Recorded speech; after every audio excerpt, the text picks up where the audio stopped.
Hay dos errores opuestos que cometemos con lo que sentimos.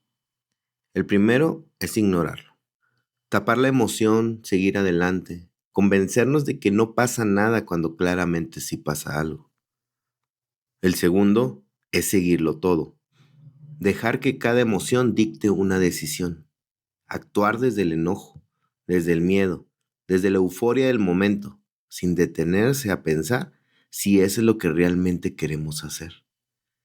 Y lo curioso es que los dos errores, aunque parecen opuestos, tienen el mismo resultado. Te alejan de ti mismo. Uno porque niegas lo que sientes, el otro porque te pierdes en ello. Hoy hablaremos de ese punto medio que nadie nos enseñó a encontrar. Isabel llevaba semanas con una incomodidad que no sabía nombrar bien.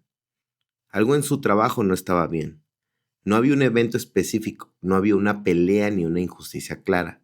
Era más bien una sensación acumulada de que el lugar donde estaba ya no le correspondía, que sus días ahí se sentían cada vez más vacíos, que llegaba a casa sin energía, no por el trabajo en sí, sino por algo más difícil de señalar. Pero Isabel era de las personas que había aprendido a funcionar, a seguir, a no darle demasiado espacio a lo que sentía porque había cosas que hacer y no había tiempo para detenerse en emociones. Así que lo ignoró durante meses. Y lo que pasó no fue que la incomodidad desapareciera, fue que creció. Se instaló como tensión en el cuerpo.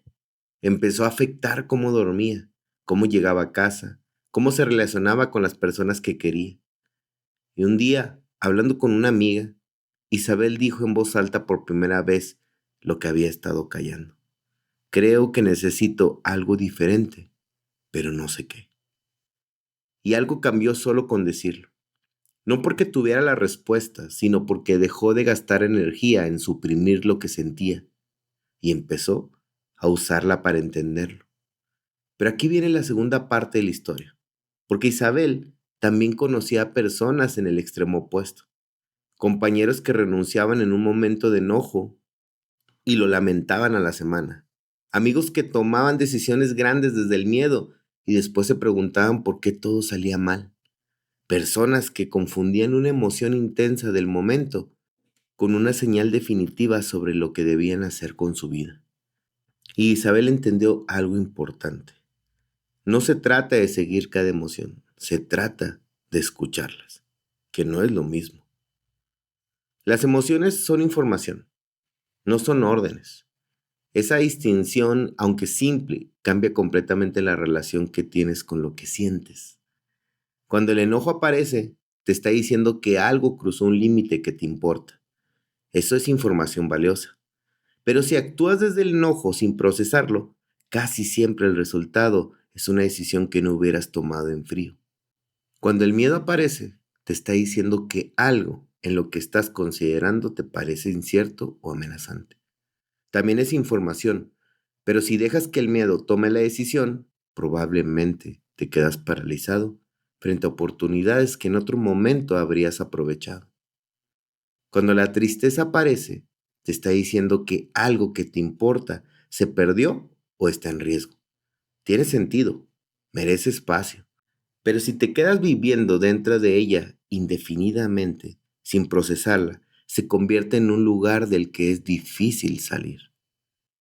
La inteligencia emocional no es no sentir, es sentir, reconocer lo que la emoción te está diciendo y después decidir qué hacer con esa información desde un lugar más sereno que el del momento más intenso.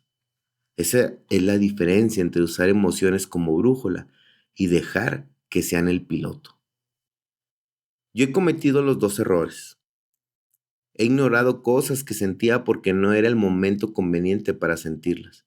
Y he actuado desde emociones fuertes sin darme el tiempo de procesarlas y después tuve que hacerme cargo de las consecuencias. Lo que he aprendido con tiempo y con algunos tropiezos es que las emociones no desaparecen porque las ignores, se acumulan.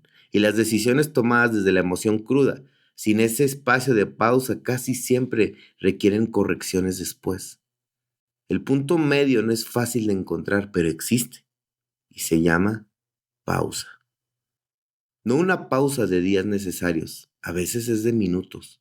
Es el espacio donde te preguntas, ¿qué me está diciendo esto que siento? ¿Y qué quiero hacer con esta información? En muchas tradiciones de sabiduría, el corazón y la mente no se presentan como opuestos, sino como compañeros. Ninguno debe gobernar solo.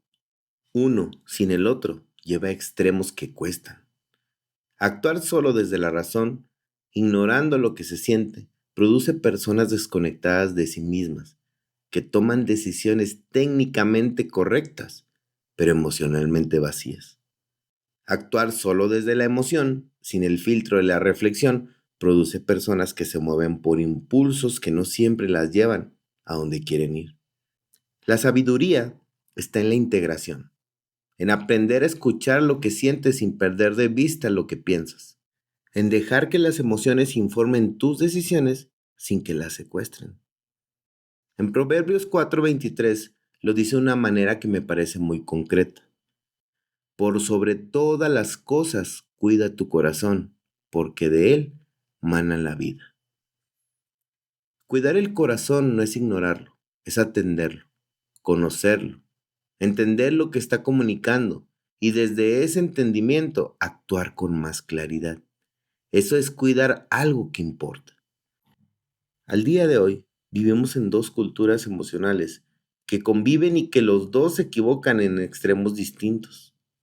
Uno dice que las emociones son debilidad, que el profesional, el adulto mayor, el que tiene todo bajo control, no se deja llevar por lo que siente, que hay que seguir adelante sin importar cómo estás. La otra dice que debes honrar cada emoción tal como llega, que si sientes algo, debes actuar en consecuencia, que validarte es seguirte siempre.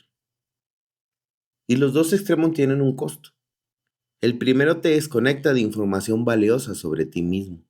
El segundo te pone a merced de estados que cambian hora a hora y que no siempre reflejan lo que realmente quieres construir. El punto de equilibrio es este. Siente, reconoce, nombra lo que está pasando por dentro, dale el espacio que mereces sin reprimirlo. Y después, desde un lugar un poco más tranquilo que el pico de la emoción, decide. No porque la emoción importe, sino porque tú importas más que el impulso del momento. Tus emociones son parte de ti, pero no son todo tú. Y cuando aprendes a relacionarte con ellas desde esa perspectiva, algo cambia en la calidad de tus decisiones y en la paz con la que vives. Hoy, la próxima vez que sientas una emoción fuerte, antes de actuar desde ella, hazte estas dos preguntas. Primera, ¿qué me está diciendo esta emoción? ¿Qué información hay aquí? Segunda, ¿qué quiero hacer con esta información desde el lugar más sereno que puedo encontrar ahora mismo? No tienes que resolver todo en ese momento, solo crear ese espacio entre sentir y actuar. Eso, no práctica, se convierte en una de las habilidades más valiosas que puedes desarrollar. Tus emociones tienen algo importante que decirte. Escúchalas, pero recuerda que escuchar no es lo mismo que obedecer. Tú decides qué hacer con lo que tienes. Esto fue 7 minutos para crecer. Mañana seguimos.